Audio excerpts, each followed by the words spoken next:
Once upon a time, there was a gardener who inherited a beautiful but wild piece of land.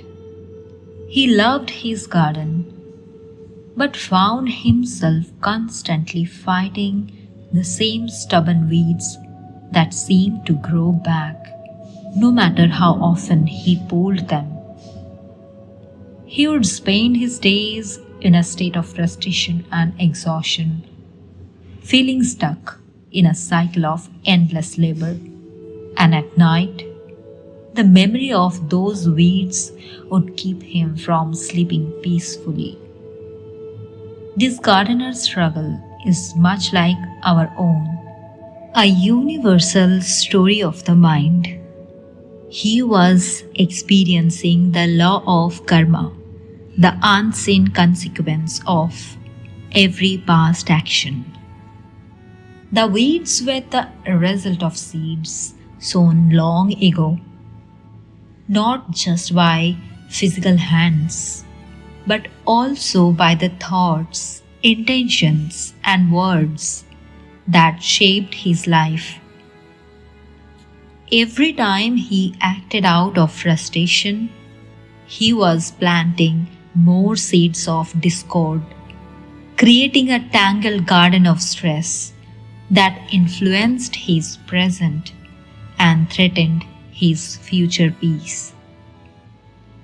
But the real trouble was not just in the weeds themselves.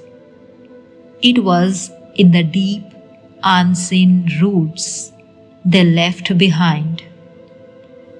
These roots were his Samskaras, the subconscious impressions etched into the soil of his mind. Every time he felt angry or overwhelmed, these impressions would grow stronger, creating a mental groove that made it easier to feel that way again. The feeling of being stuck in a cycle of worry and guilt was simply his mind following these well-worn paths. He was not just fighting the weeds, but the very tendencies that made him susceptible to them in the first place. He needed a different approach, a way to heal the soil itself rather than just pulling at the surface. In his search for a deeper remedy, he came across ancient wisdom. Much like the timeless lessons of Bhagavad Gita, he read of a conversation between a weary warrior and his charioteer, where the warrior was told that attachment to the fruits of his actions, that is, the desire for a perfectly weed-free garden, was the root of his frustration. This desire or karma was the primary enemy that clouded his judgment and fueled his anger. The charioteer, a manifestation of wisdom, taught him about Dhyana yoga, the practice of meditation. He learned that while he couldn't simply whisk the weeds away, he could learn to control his mind's reaction to them through consistent practice, means Abhyasa, and a shift in his perspective, means Vairagya, the detachment from the outcome.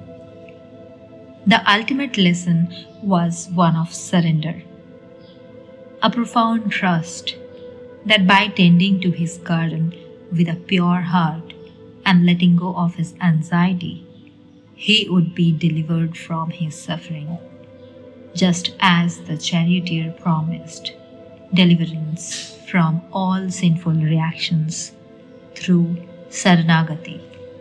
This wisdom was echoed in the deeper teachings of the Upanishads, which spoke of the body as a chariot.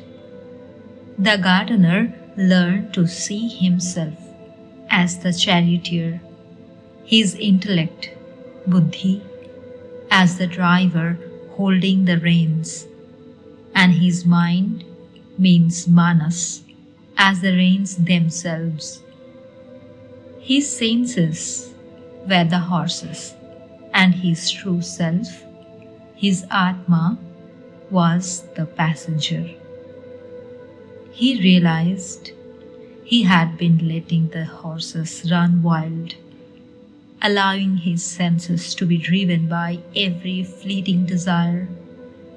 His task was to train his intellect to hold the reins firmly, to guide his mind away from the harmful thoughts that were creating the weeds of worry.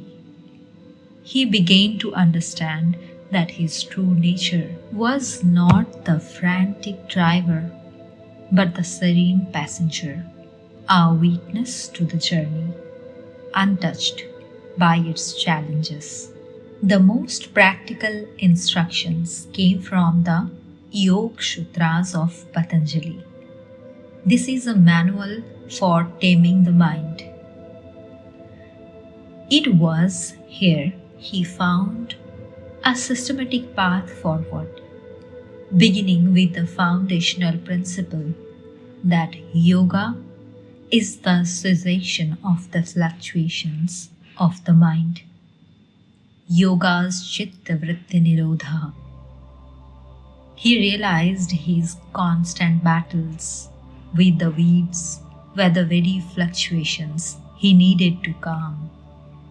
The remedy was simple: to control these mental fluctuations through dedicated practice means Abhyasa, and detachment means Vairagya.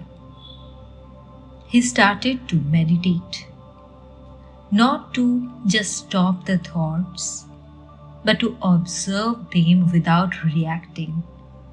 And in doing so, he found the mental grooves of his old samskaras began to lose their power. The text taught him that through focused meditation means Dhyana, the very vrittis or fluctuations of the mind could be overcome. As he continued his journey, he also drew inspiration from the Smriti, the great epic stories of the Ramayana and the Mahabharata. He saw how heroes and villains alike reaped the consequences of their actions, and how righteous conduct means dharma was the only true path to a peaceful mind. He learned to see his own struggles reflected in their sagas of conflict and redemption.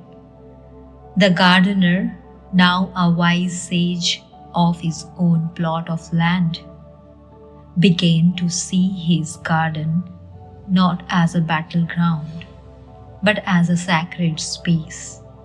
He adopted practices from the Puranas, seeing the act of nurturing a single plant as a form of worship, and his work in the garden as a pilgrimage means tirthayatra to a holy place. Through this transformation of perspective, the weeds of the past no longer held him captive. He understood that he could not erase his history, but he could choose how he tended his garden today, allowing the seeds of peace and wisdom to grow, and finally overwhelm the old stubborn roots.